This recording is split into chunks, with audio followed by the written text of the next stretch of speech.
Julio César Turbay Ayala, 1978 a 1982. Julio César llegó al poder en un ambiente de legitimidad y violencia en el país. Fue presidente con el Partido Liberal y implementó un estatuto de seguridad en 1978, el cual le dio amplios poderes a las Fuerzas Armadas para enfrentar guerrillas y protestas sociales. Este periodo fue marcado por el fortalecimiento de grupos guerrilleros como el M-19, las FARC y el ELN, y surgió el narcotráfico como amenaza nacional. En el contexto económico, Colombia enfrentaba una inflación, déficit fiscal y endeudamiento externo. Había caído en los precios del café, en los precios internacionales del café, que era el principal producto de exportación en ese momento, y también dependía de préstamos internacionales. En el contexto social había alta conflictividad social, había muchas protestas, muchas huelgas, tanto campesinas como urbanas, había mucha desigualdad en el acceso a las tierras y a los servicios básicos, y constantemente los campesinos migraban del campo a la ciudad en busca de mejores oportunidades porque en el campo todo estaba muy difícil o había mucho conflicto armado. Las políticas agrarias que implementó Turbay Ayala fueron varias, pero entre las más marcadas estuvo el Plan de Integración Nacional, denominado PIN, que tenía como propósito reactivar la economía y reducir las desigualdades regionales. Este incluyó inversiones en infraestructura rural, en electrificación y construcción de vías para accesos al campo, del campo a los mercados. Apoyó al sector agropecuario, dándole créditos de fomento para los agricultores a través del Banco Cafetero y el Fondo Financiero Agropecuario, y se impulsaron programas de asistencia técnica agrícola. También se formó el INCORA, que es el Instituto Colombiano de la Reforma Agrícola, el cual entregó tierras, pero el avance fue muy limitado. Entre los impactos de las políticas agrarias hubo impactos tanto positivos como negativos. Entre los impactos positivos fue que hubo mucho mejoramiento en la infraestructura rural en algunas regiones, vías terciarias, electrificación, se dio mayor acceso a créditos agropecuarios, políticas de precios que ayudaron a ciertos productores frente a caídas internacionales. Y entre los negativos es que hubo muchas limitaciones, pues la reforma agraria tuvo bajo impacto la concentración de la tierra. El apoyo se dirigió más a medianos y grandes productores que a pequeños, entonces los pequeños campesinos quedaron pues en la misma situación. Y la pobreza rural en sí no se redujo, pues esto solamente fue como un apaciguamiento, pero no se redujo de forma significativa. Buenas, hoy voy a hablarles sobre las políticas agrarias en el gobierno de Belisario Bentancur, quien fue presidente de Colombia entre 1982 y 1986. Les voy a contar un poco sobre los antecedentes y momentos históricos.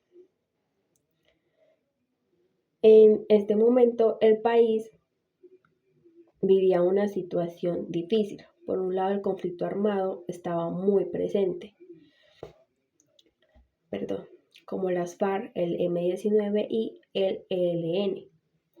Estos tenían gran actividad en las zonas rurales. El presidente Bentancur quiso dar un giro y buscó el diálogo con estos grupos. Al mismo tiempo, la economía del país atravesaba problemas porque los precios del café, que era el producto principal de exportación, habían caído. Esto redujo los ingresos del Estado. En las regiones rurales seguía habiendo una gran desigualdad.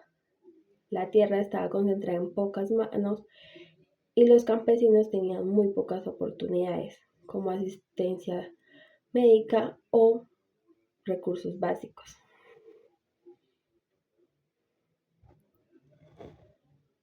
Bueno, en cuanto a políticas agrarias, ante esta realidad que se estaba viviendo, el gobierno impuso varias medidas. La más importante fue el Plan Nacional de Rehabilitación, más conocido como PNR. Este plan buscaba buscar proyectos productivos en infraestructura en las zonas más afectadas por la violencia. También fortaleció el papel del INCORA, con el fin de redistribuir tierras y apoyar a los campesinos. Aunque no fue una forma agraria profunda, se buscó mejorar las condiciones del campo. Además, dentro de estas propuestas de paz, Bentancur ofreció tierras y proyectos productivos a los que hacían parte de los grupos armados, que quien quisiera incorporarse a una vida distinta lo podía hacer. Algunos impactos de estas políticas no se vieron resultados tan positivos. Más sin embargo, el PNR buscó incluir el campo al desarrollo nacional. Además, se logró evidenciar que la pobreza en el campo está relacionada con las amenazas por estos grupos. Los recursos para estos programas eran muy escasos por la misma causa de los grupos armados.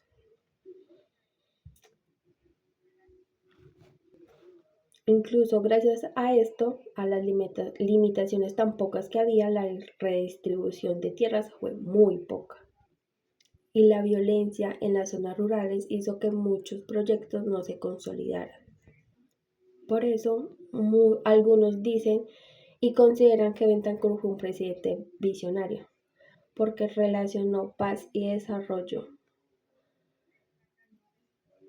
agrario, pero las prácticas, para luego llevar a esta práctica, pues no hubo tantos resultados por la misma amenaza que presentaban estos grupos armados. Entonces todo esto se le salió de las manos a Belisario, aunque él quiso que hubiese paz y que se pudiese llevar a cabo todas estas ideas que él tenía para vincular el campo y desvincular los grupos armados, pues al fin no pudo llevarse a cabo.